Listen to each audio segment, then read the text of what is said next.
दोस्तों नमस्कार और आप देख रहे हैं न्यूज़ बकेट में आपका स्वागत है। कांग्रेस की नेत्री हैं और रोशनी कुशल जायसवाल, ये बताइए कि जिस तरीके से ये बयार बह रही है भारत जोड़ो यात्रा और राम को लेकर, एक तरफ प्राण प्रतिष्ठा चल रहा है और दूसरी तरफ राहुल गांधी की भारत जोड़ो न्याय यात्रा चल रहा है।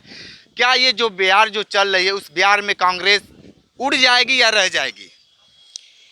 नफरत के बाजार में मोहब्बत की दुकान खोल रहे हैं हमारे नेता आदरणीय राहुल गांधी जी।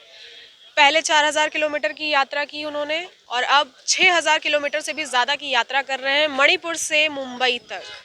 और जिस तरह से पहले यात्रा में पूरी जनता का जोरदार समर्थन मिला था, उससे भी ज़्यादा समर्थन मिल रहा है, क्योंकि मणिपुर पिछले न जाने कितने महीनों से जल रहा है और हमारे देश के प्रधानमंत्री के पास समय नहीं है कि वो मणिपुर जा सके। 8,500 करोड़ के प्लेन में उड़ते हैं, लेकिन वो 8,500 करोड़ का प्लेन मणिपुर तक नहीं जा सकता, क्योंकि मणिपुर जाने में उनकी सरकार खतरे में ना आ जाए।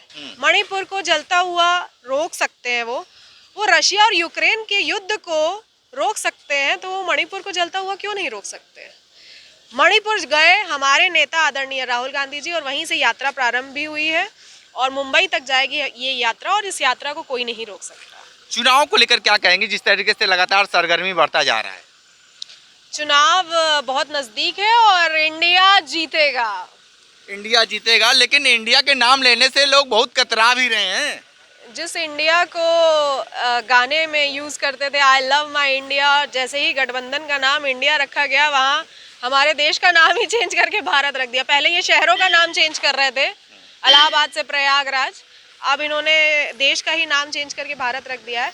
मुझे जहाँ तक लगता है कि ये लोग बहुत ही ज़्यादा बुरी तरह से हारने वाले हैं और इन्हें इसका अंदाज़ा पूरी तरह से पहले से ही हो गया है। 2024 भारतीय जनता पार्टी को क्या लगता है कि राम ही नैया पार लगा पाएंगे कि नहीं? राम सबके हैं और राम नैया पार तो कांग्रेस पार्टी की लगाने वाले हैं। अच्छा, इस बार के मुद्दे विशेष क्या रह पाएंगे? विकास का मुद्दा हम लेके चलते हैं और विकास भारतीय जनता पार्टी से कोसों दूर है। ये सिर्फ और सिर्फ आर्टिफिशियल विकास दिखा के और मंदिर मस्जिद के नाम पे वोट बटोरने की कोशिश करते आए हैं और इनका ये मंसूबा इस बार काम नहीं आने वाला। लेकिन युवा हुए, चाहे जो भी लोग हैं, सारे व्यवसायी हुए, सब लोग खुश हैं, कह रहे हैं इतना डेवलपमेंट कोई सरकार ही नहीं कर सकता है। कोई व्यापारी खुश नहीं है, कोई व्यापारी खुश नहीं है, सबका व्यापार चौपट है। हर इंसान कर्ज में डूबा हुआ है। आपने कर्ज नहीं लिया, छोटा व्यापारी छोटा कर्ज लिया है, बड़ा व्यापारी बड़ा कर्ज लिया है। हर इंसान को कर्जदार बनाया है हमारे देश के प्रधानमंत्री ने।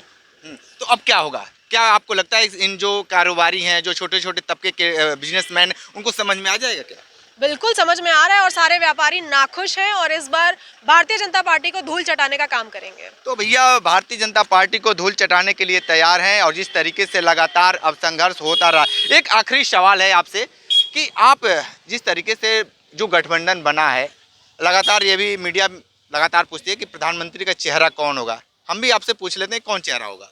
इंडिया गठबंधन जब ये निर्णय कर लेगा तो आप सबके सामने आ जाएगा कि प्रधानमंत्री चेहरा कौन रहेगा। पेश है न्यूज़ बकेट हिंदी मासिक पत्रिका। पढ़ें इस महीने की पूरी खबर विस्तार से हमारे न्यूज़ बकेट की मैगजीन में। हमारी ई मैगजीन को मुफ्त में पढ़ने के लिए अभी लॉगिन करें www.newsbucket.in पर। इसके अलावा रोज की ताज़ा खबरों के लिए हमारे YouTube चैनल को तुरंत सब्सक्राइब करें।